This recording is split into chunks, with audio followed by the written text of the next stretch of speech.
Well, 2021 is already looking like it's going to be a lawsuit-filled year for President Trump. Once he leaves office, he loses the protection that the White House offers, and he may finally have to testify under oath.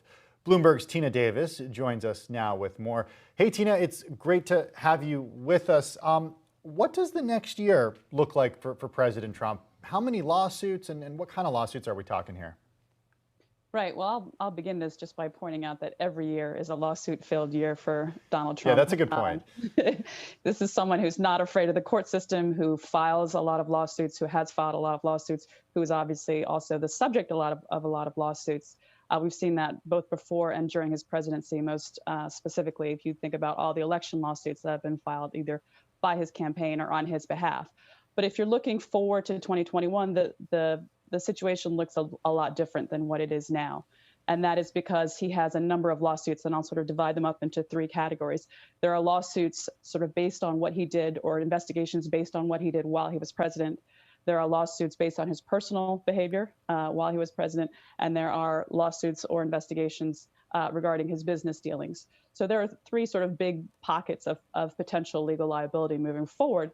And what we've seen through our reporting is it looks like, as you mentioned, 2021 might be the first chance that someone has to sit across the table from Donald Trump as he's deposed after leaving office.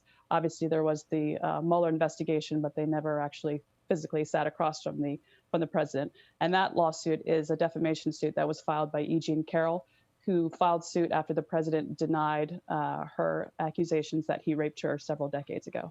When it comes to thinking about the risks that President Trump faces after he leaves office, is there one area that he should be most concerned about? Is there one legal issue that he should be most concerned about?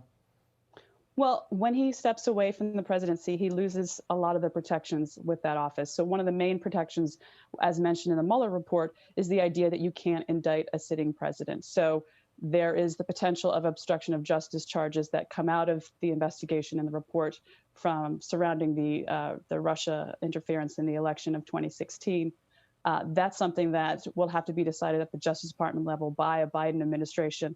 And so far, our reporting is that there is not a huge amount of appetite to go after Trump on that level. Obviously, it will depend on who the attorney general is that the president-elect names. But there are other possibilities. I've mentioned the Jean Carroll lawsuit. There are there are investigations ongoing at the Manhattan District Attorney's Office, which has to do with some tax records, and we went all the way to Supreme Court. The president went all the way to the Supreme Court using the Justice Department to defend him against those charges. Congress is still seeking his taxes, and they made clear in a filing earlier this week that they will reissue a subpoena to his accountants to try to get some more of his financial records as they're still investigating. And then you also have the idea of his real estate taxes, which we have the New York Attorney General looking into and having deposed members of Trump's family to try to get more information on that. I want to talk a bit about the idea of testifying under oath here and what it would mean for the president. We know the president doesn't have the best relationship with the truth, and I think I'm using euphemism there and putting it really mildly. What happens if he were to lie under oath? Well, you can be charged with perjury. We've actually seen that. I'll mention another case that we're following quite closely, which is the Ghislaine Maxwell trial. She, as part charges, she was actually charged not only with sex trafficking, but also with perjury in a civil lawsuit that had been filed by someone who accused her of defamation for denying that she had engaged in any of these actions with Jeffrey Epstein. So it really does matter what you say when you're being deposed, when you sit down and you have the court reporter there. If you do lie, there's a chance it could come back and result in some criminal charges. And I think, as we talk about all the civil cases and various things that are generally associated with the president, we don't often think about, and we haven't had much experience with, a criminal charge being leveled against a president of the United States or a former president of the United States. What about the idea of self-pardoning here? And certainly that would only work on the federal level, right?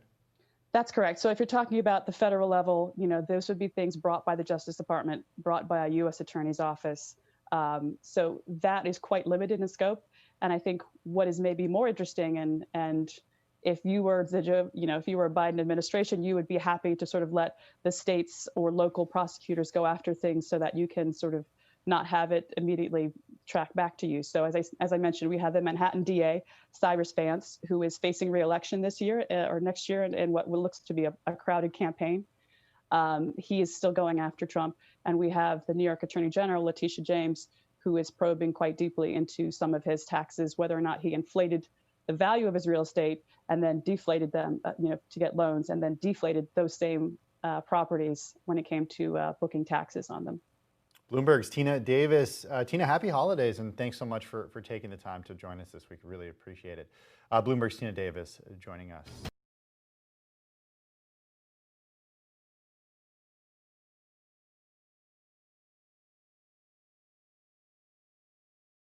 The biggest stories the moment they happen from around the globe. Subscribe to Bloomberg Quick Take now for insight in an instant.